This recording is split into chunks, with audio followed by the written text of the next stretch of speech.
Bien, hay que saber, hay que reconocer que todo lo que nos rodea pues está conformado de materia.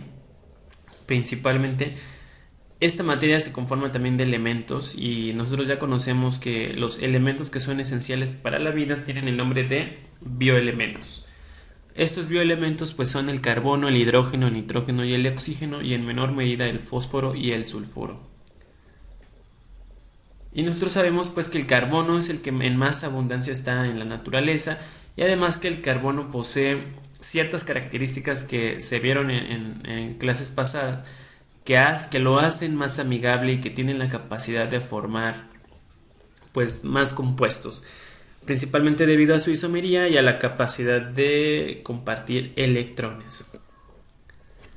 Los carbohidratos pues están principalmente en los alimentos, contienen azúcar, es decir, glucosa, y es la fuente más importante de los seres vivos para obtener energía. Su estructura general está organizada por una cadena de carbono ligada a átomos de hidrógeno y oxígeno.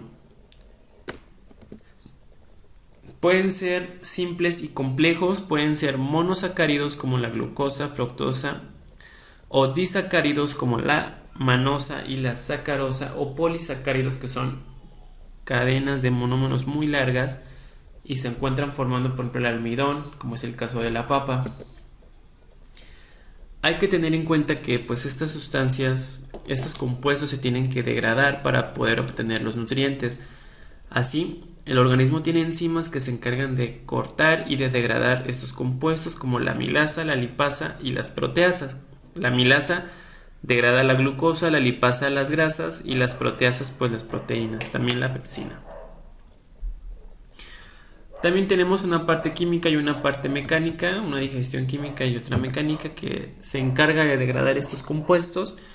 Principalmente pues inician en la boca con los dientes y la saliva y después el recorrido llega al estómago donde la presencia de ácido clorhídrico pues va a ayudar a seguir degradando esos compuestos para que se puedan absorber en el duodeno, yeyuno y el ileón, en el intestino delgado. Hay una hormona muy importante que se encarga de, ya una vez que se hace la absorción en los intestinos, la insulina es la encargada, es un transportador de glucosa. Es decir, para que la glucosa pueda entrar a la célula necesita de la insulina. Si no hay insulina, y esta es la que la produce el páncreas, si no hay insulina, pues es imposible que la glucosa entre a las células. Entonces no podría hacer su función. Los otros son los lípidos, pues que son muy diversos, están formados por cadenas alifáticas saturadas o insaturadas, en general lineales, pero tienen anillos aromáticos. La mayoría de los lípidos tienen algún tipo de carácter no polar, es decir, que poseen una gran parte apolar o hidrofóbica, es decir, que le temen al agua o que no quieren el agua, y para esto pues no interactúa bien con solventes polares como es el agua, pero sí con la gasolina, el éter o el cloroformo. Otra parte de la estructura de los lípidos pues es polar o hidrofílica, esta sí tiene afinidad por el agua, pero es muy pequeña y sí se llega a disociar, pero en muy poca cantidad. Entonces, esta es insoluble en agua, pero sí son solubles en disolventes apolares como el cloroformo, el éter y la acetona. La pintura de las uñas que usan las chicas pues es de naturaleza lipídica. Entonces para poder deshacerla pues no utilizan agua sino que necesitan pues algún disolvente apolar. En este caso la acetona. Y aquí está la razón por la cual no se llega a disociar el agua con el aceite porque pues principalmente no hay oxígeno sino que las cadenas son puros carbonos y hidrógenos. Únicamente una pequeña parte, por ejemplo, aquí tienen oxígeno y son los únicos que van a tener oxígeno. No va a haber más oxígeno. Entonces no se va a poder disociar con el agua. Existen dos grandes tipos de lípidos, son los saponificables y los insaponificables. Los saponificables son semejantes a las ceras y grasas y se pueden hacer jabón con ellos y forman enlaces éster y pueden hidrolizarse. Pueden ser simples como los aceites y las ceras y complejos como las que conforman la membrana celular, que consiste pues básicamente de una bicapa fosfolipídica que es semipermeable y que tiene la capacidad de que las sustancias entren y salgan sin ningún problema, además de que tiene proteínas asociadas a ella. Los insaponificables pues no tienen enlaces éster y no se pueden hidrolizar, y pues aquí tenemos el clásico ejemplo de las vitaminas y los esteroides, ¿no? Que en el caso de las hormonas, pues, también testosterona, etcétera. De los esteroides y las vitaminas, que pues muchas veces las obtenemos principalmente de la comida del mar, de los peces, por ejemplo el omega 3, todo esto. Eso es por la parte de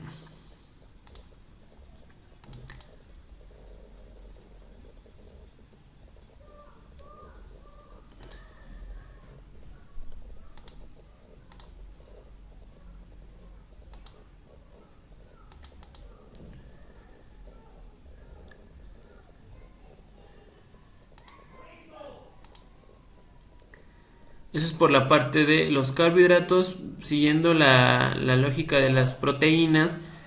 Ahora sabemos que pues las proteínas también están conformadas por aminoácidos.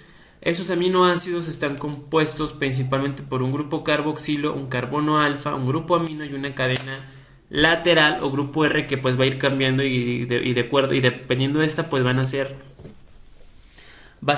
el nombre que se le va a asignar. Son biomoléculas fundamentales para la vida.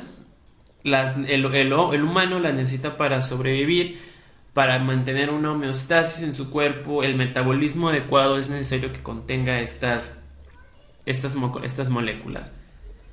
La pepsina pues es la enzima que degrada las proteínas en el estómago. La síntesis de proteínas pues tiene lugar en los ribosomas, principalmente en el retículo, que están asociados al retículo endoplasmático rugoso, y cuya regla o cuya señal pues se da principalmente por el núcleo a través del dogma central de la biología molecular. Las proteínas también están conformadas por monómeros, que esos monómeros se llaman aminoácidos, que son los que acabamos de mencionar hace un momento, y son estos. Entonces son repeticiones y que van a ir conformando diferentes estructuras, ¿no? Tenemos una primaria, la secundaria, la terciaria y la cuaternaria. Hasta que un polipéptido realiza una función, quiere decir, más bien se le va a dar el nombre de proteína, mientras el polipéptido o polímero de aminoácidos no tenga una función, se va a seguir llamando así, pero cuando ya realiza una función en especial, pues se va a llamar proteína. ¿Qué funciones ahorita vamos a ver más adelante? Una característica muy importante pues es la capacidad de los aminoácidos de formar enlaces peptídicos, que va a permitir la unión entre un aminoácido y otro. Así, en general, pues podemos se van a ir formando grandes cadenas de aminoácidos. Esto es a través de, aquí lo que les comentaba de las cadenas laterales. Únicamente van a cambiar las cadenas laterales, y conforme al cambio de esas cadenas laterales, pues se van a ir formando los grupos de aminoácidos. De todos esos aminoácidos, 9 son considerados como esenciales, es decir, que no se pueden sintetizar, únicamente están en la naturaleza. ¿Cuáles son estas funciones de las proteínas? Pues son múltiples. Tenemos de reserva, como la ovoalbúmina, de estructurales, hormonales, de transporte, de defensa, contráctiles, enzimáticas, etc. Para ello, pues es necesario que todos tengamos una dieta balanceada, ricas en proteínas, que esté equilibrada. Hay que seguir el plato del buen comer y saber qué es lo que nos estamos comiendo, chicos.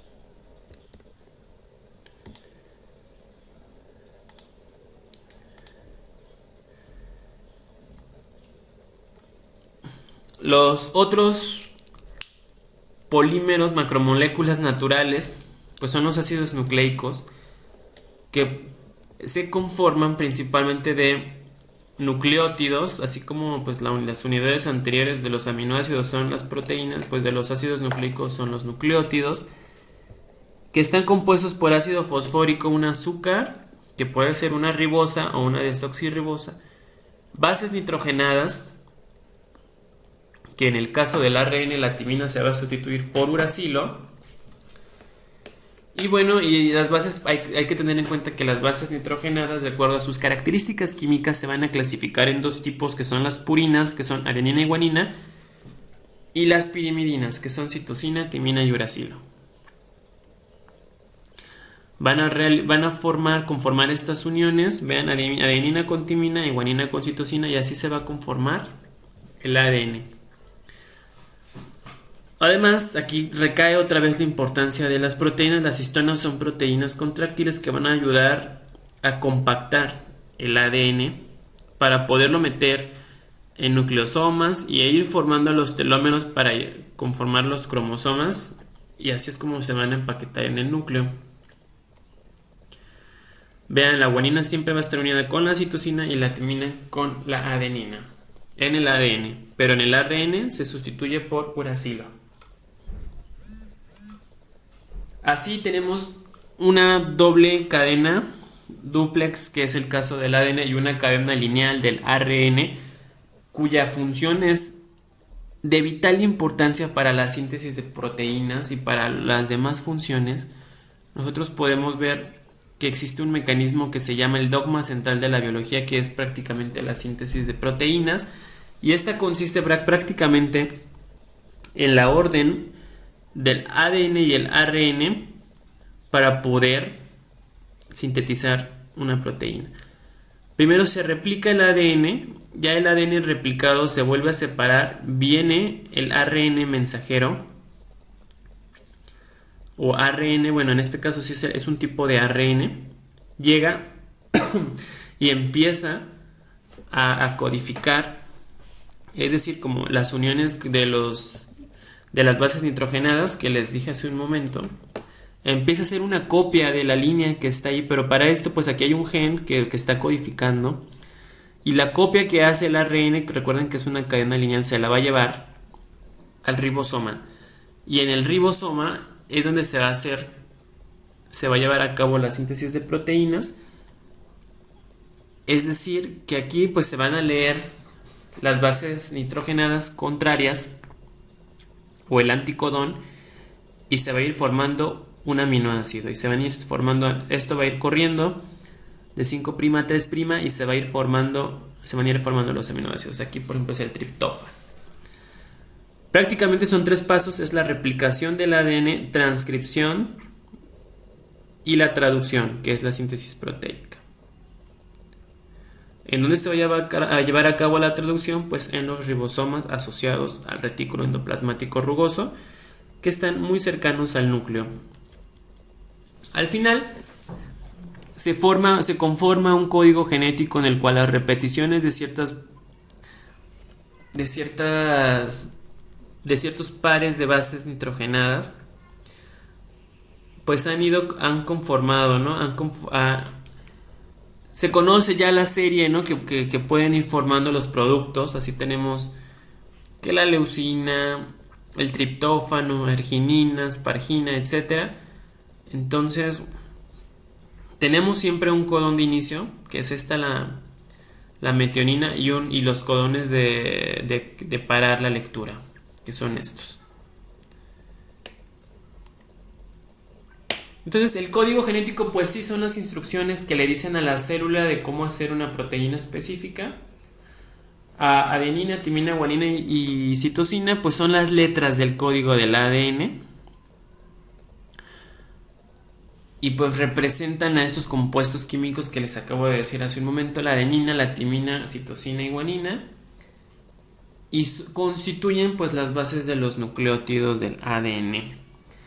El código para cada gen combina los 4 compuestos químicos de diferentes maneras para formar palabras de 3 letras, los cuales especifican qué aminoácidos se necesitan en cada paso de la síntesis para formar una nueva proteína. Bueno chicos, esto es algo muy general. Obviamente el proceso pues es muy complejo y muy tardado, claro, de explicar. Eso solamente es un resumen del dogma central de la biología molecular. Esto lo van a ver un poco más a fondo en biología.